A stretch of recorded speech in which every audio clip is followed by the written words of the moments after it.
are doing this incredible. Well, there's a myriad of things. I think first of all, we have to go back to writer. You are very well known for teaching skills. Your students speak a whole lot about you.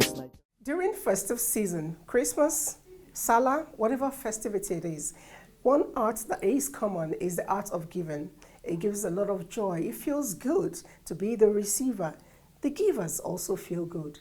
But the biggest joy comes when you give off season. It is massively satiating. My guest today is one of such persons that enjoy giving in season, off season. The show is The Woman, and my name is Liz. Come with me and see my guests. And I said, let's pick them up, let's take them back to Nigeria, and let's teach them a different kind of job.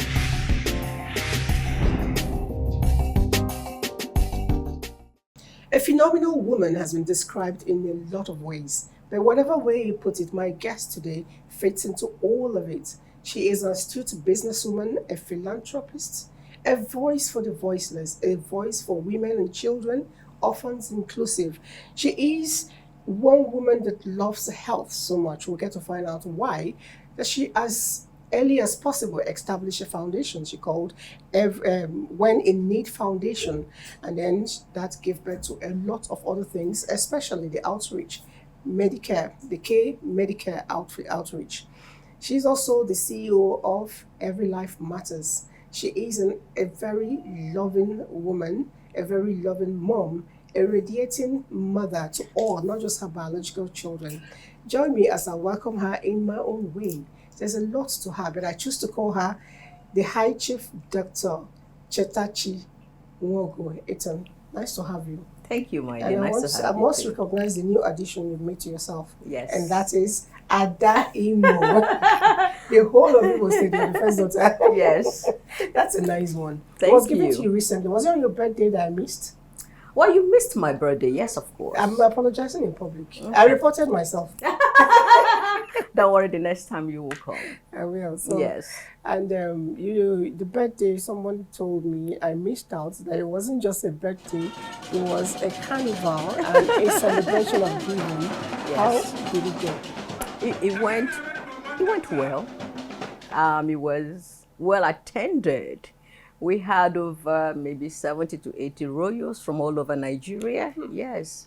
People came from overseas. My children, my grandchildren, they attended. It was fun. A lot of friends and family came from overseas and here in Nigeria as well. Was it for the birthday you lost some weight? Because you dropped like 20 years off you.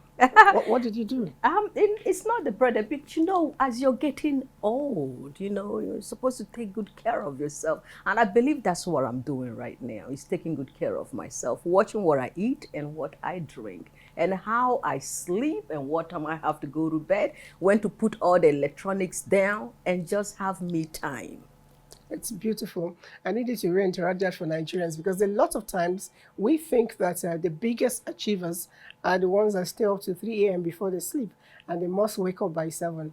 Hearing that you pay attention to yourself is called self-love for me, and I really admire that. Now, I know that recently you did a lot of arms for people. Yes, the market people that their store got burnt. I know it's none of your business, but you still made it your business to ensure that you help rejuvenate their stalls. You want to share what's happened and how you got involved in it? You don't have to be a family member, a friend, to help anyone in need. When I heard about the women that lost their stores fire, I decided just to do as much as I can, even if it's just a little. It's more than enough for what they don't have at that particular moment. And so I heard about their cries. To be honest with you, I don't like to see women cry. I don't like to hear the cries of the widows or orphans, I know I'm not a wealthy woman, I'm not a rich person, but the little I have, I always have to share. And this is what I have instilled in my children as well. So my children do support me. If I pick up the phone and call my children, any of them, I say, listen, mommy needs a little bit of money. She needs to do this. They will go out of their way to make sure, raise That's a the money good by one. themselves, and make sure that mommy has what she needs for the next mission or the mission at hand. Yes. I no. You talk about mission. My mind quickly went to, your K Medicare services. I know that the door opened. Somebody told me she walked in there and got treatment free, and I'm wondering, is this really possible? Yes, it is. Why not?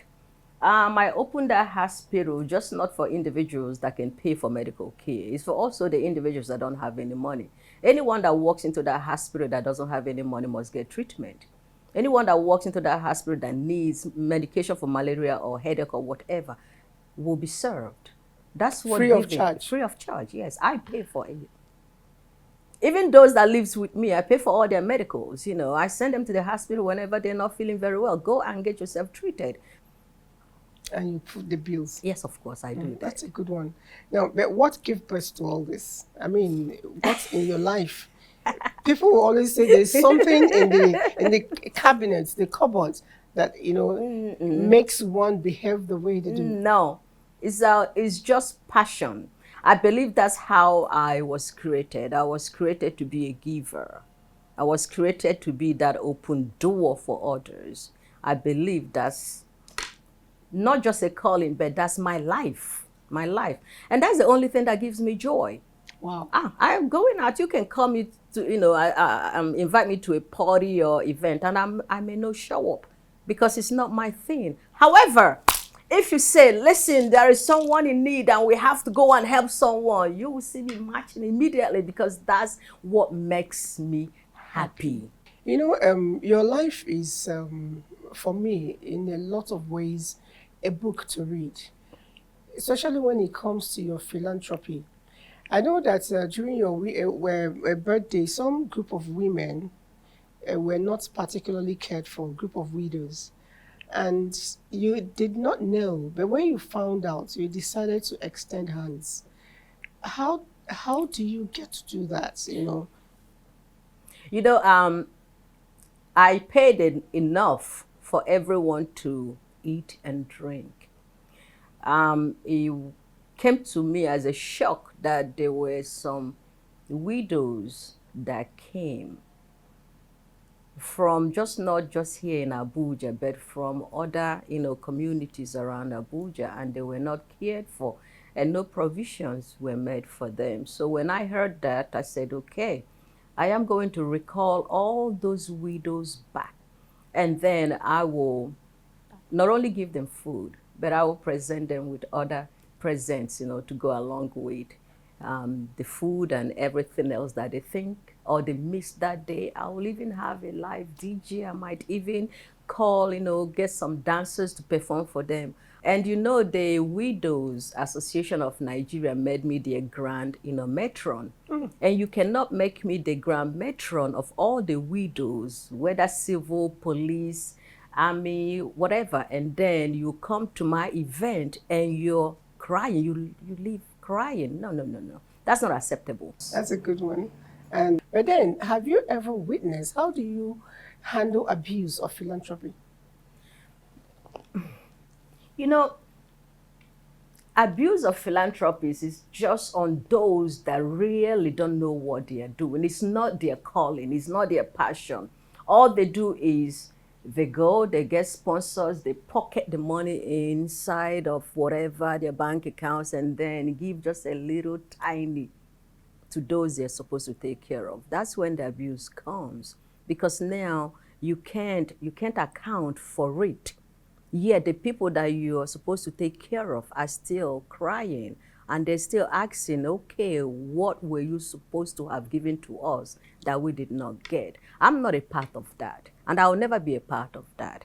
That's why I don't go for sponsors.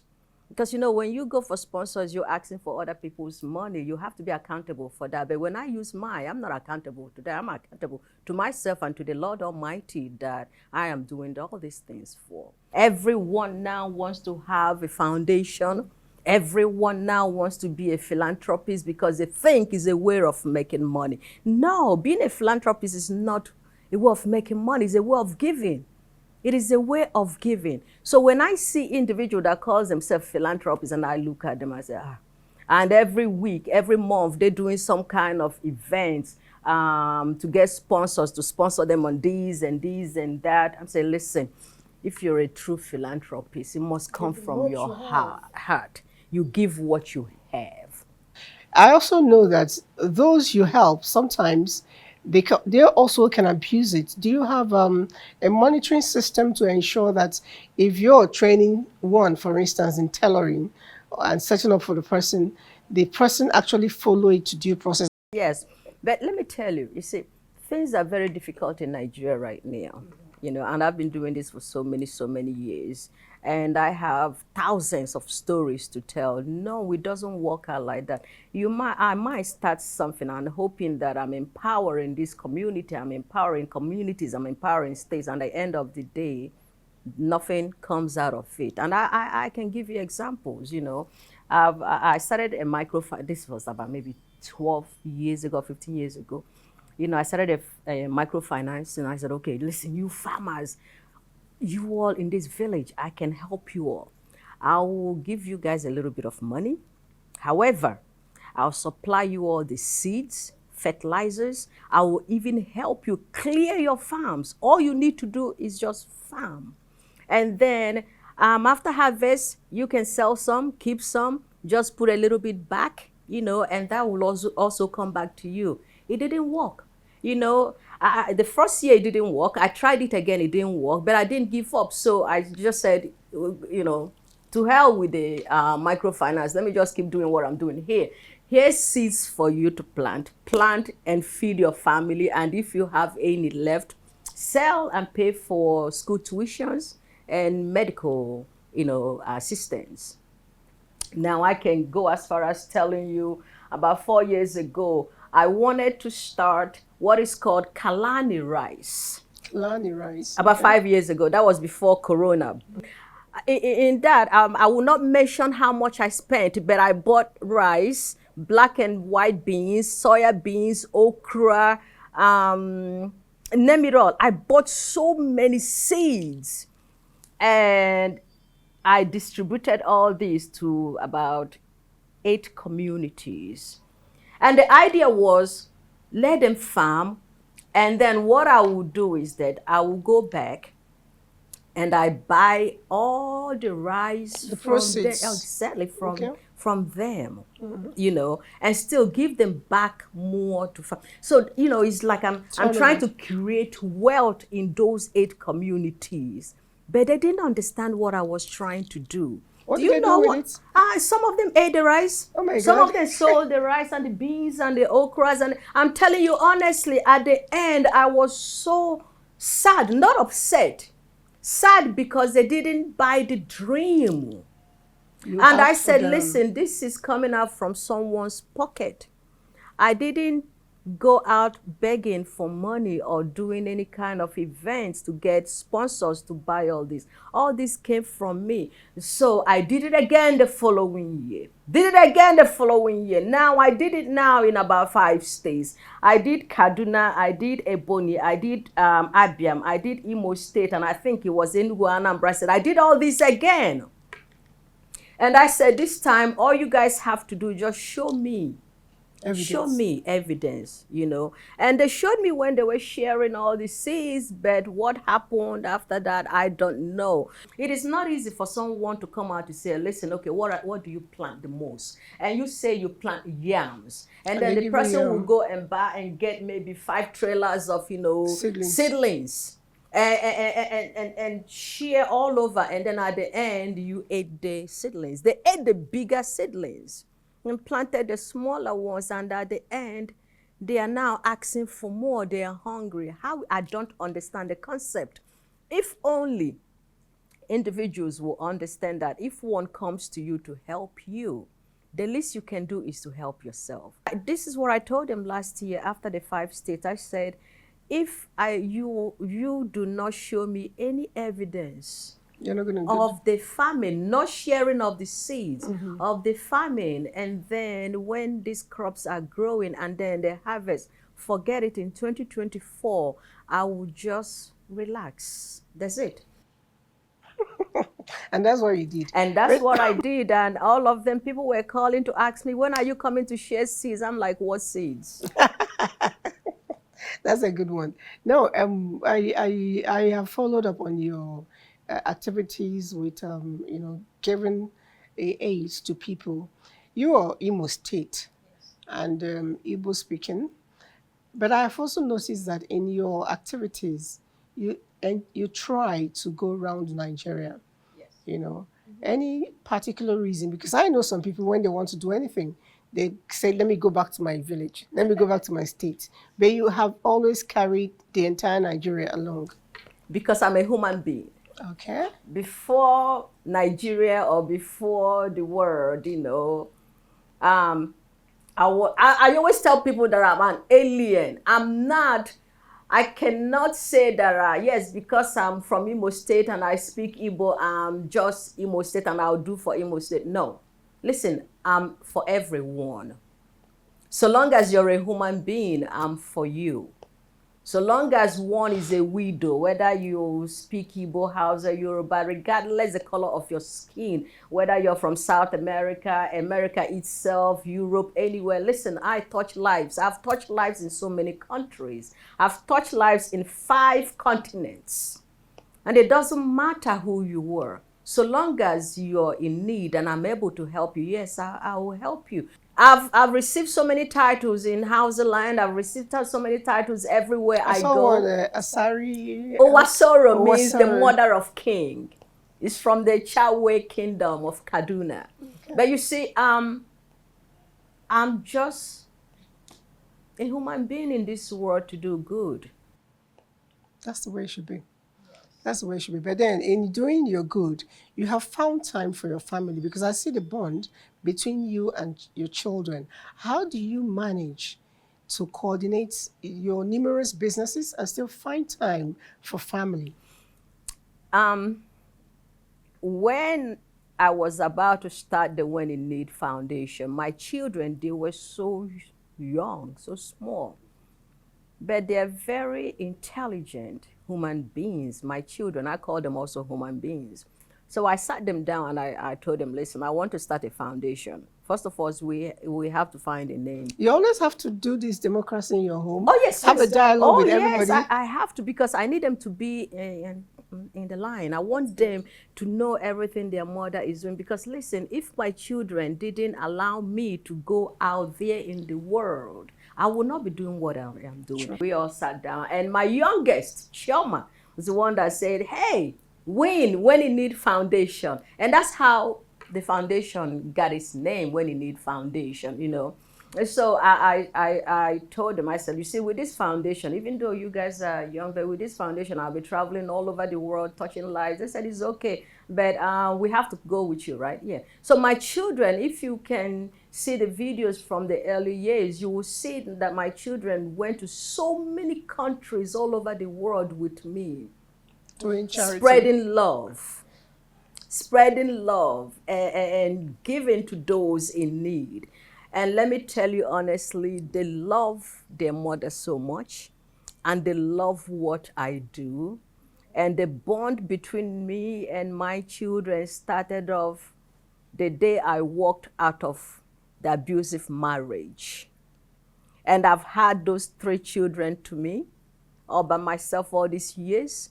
I sent them through, primary school, nursery school, primary school, secondary school, and I paid all their college tuitions.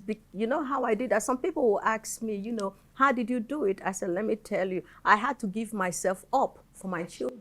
Oh, what a mother. Yes, and that's what I did. And my children went to schools and I paid everything. None of my children have any kind of student's loan hanging on their heads. I took care of everything. And I did it because of love and because I want to give my children a fresh start in life. When they graduate from universities, they're able now to move on to their own lives. And I'm happy to say that they actually did quite well. They are married with their own family. I'm a grandmother of 4. Are you enjoying the grandchildren? I am enjoying, yes. The twins were just here for the birthday, they were just here. with my daughter and my son-in-law, and they left about a week ago. And they enjoyed mommy. They tore everything here apart. Every morning, every night, every time, grandma. And let me tell you, 2 days before they left, I was already missing them. When they left, I cried, and it's grandma. I love it so much. I The love sound it. of it. Yes. All right. Now, I would like to know, you went through an abusive marriage yourself, and you remained, up and standing. You didn't let it swallow you. A lot of people would have allowed that to happen. You have mingled with the high and the low in Nigeria, especially our women folk. What do you think we can do better to ensure that we keep moving? We're not swallowed by circumstance. Because a lot of times we all just go slow like that because things around us are seemingly not working. But if we look closer, there's always a silver lining. Yes, and it's just if I can talk to the abused women right now, whether they are still in their relationships or not, be to think about yourself. You come first. You come first. Not the marriage. You as a human being come first. And if you have children, your children should come first, then the marriage. Marriage is secondary. The children and your life comes first. Now, if you're in a very abusive relationship, listen, get out if you can before it eats you up. Because some people have died because they remained in an abusive relationship. If you can, if it's not working out, Better take a walk. walk out of the relationship because your life matters. Sure. Try your best. Don't think that if you leave abusive relationship that's the end of your life. No, that is the beginning of your life. We always think that when we leave, we may not know where to start from. We're scared, especially when it comes to the financial, comfort you're getting. I think that's what some of the women, are scared of. Ooh, that then that means that your life doesn't matter. If your life matters, get out, figure out how to live, stay strong. If it means hawking banana or granite, if it means starting from somewhere, go ahead and do it. Because when I walked out of my abusive marriage, I didn't know where I was going. It's just like a bell. And I'm like, I'm out of here. I've been in this abused relationship for several years. If I do not leave, this man will start beating my children. And it actually started with my son. And I said, no, I have a son and I have 2 girls. If I stay and my children, will see their own father beating their mother, by the time you know it, he will start beating all of them. And then what does that tell my son? So he can turn out to be an abusive man tomorrow. And then my children, my daughters would then turn out to be in abusive relationships themselves and be beaten. No, yes, I looked at those children. I said, no, I want something better for my children, better for myself, even though I don't know what that better is. When I left, I had my daughter Chinyere in a stroller. I carried Chioma right here in the baby bag, and I held my son Kirum, my hand, and we pushed the stroller, and that was it. We had no place to go. There was no house. There was no money. There was no food. There was nothing. All I knew is that I was going somewhere. It worked out because I had the courage. I looked at those 3 children and I said, you 3, you are my life now, and I have to protect you 3. I don't want you to go there. I don't want to cry. I know, and sometimes, sometimes when I think about those days, I do shed tears because you know what? In that relationship, he made me believe that he was my life, and without him, I cannot get far in life. Without him, I cannot eat. Without him, I can survive. He was providing everything, and at that particular time, I kind of believed that. But at one time, I said, you know what? My name is Chetachi. My mother, very strong woman. She took care of her family. What in the world am I doing here? If my mother can do all this and raise many children, extended family members, friends, what, I can do it. And I said, listen, this is not the child, Chetachi, that her mother gave birth to. Really, really suffered. But I never for once allowed my children to feel less than a human being. I never allowed them to feel less than others. Even if it's with $1, I'll make that $1 look like $100 or $1,000. I never allowed my children to feel any kind of inferiority among others. I never allowed my children to lack of anything. And I did it only by vending. Started off on the side street, selling whatever I could get my hands on. And I believe that everything that I earned was actually bigger than what I had in my pocket. So each time I had $10, I said, yes, I have $1 million in my pocket. And that's how I felt all throughout my life. And I still do the same today, even when I lose money. You see, here in Nigeria, Nigeria is very hard, my dear. It is. I've been scammed. Oh. Many times over and over because of my good heart. And that's why the people in the diaspora, they don't like coming home, especially those that want to give. But I have been taken advantage of so many times, and I'm still here because I believe that's something good. I believe that I'm doing something good, and I believe that one day something will change. Will? Yes. It will. I believe that. Yes. If you're scamming a nice person, you're actually scamming God. Of course. It's an attitude we often refuse to see. All right, I would want to go, but then it's the season for celebrations. I'll just say Merry Christmas. Merry Christmas, my dear. And I wish you a better 2025. I wish you the same. And with that, I say thank you so much for letting us into your beautiful home and share some of your activities that really delight you, which is a given. Thank you so much. Thank you. We've been talking to the High Chief, the Ada Imo State, the Mother of Kings in Kaduna, a whole lot of titles given to her, but all coming up because she is one person that wants to see good and promote good in others. I wish all of us can toe that line. Nigeria will be a better place. We'll come your way again next week with another exciting personality. The show is The Woman, and I remain Liz. Don't go away.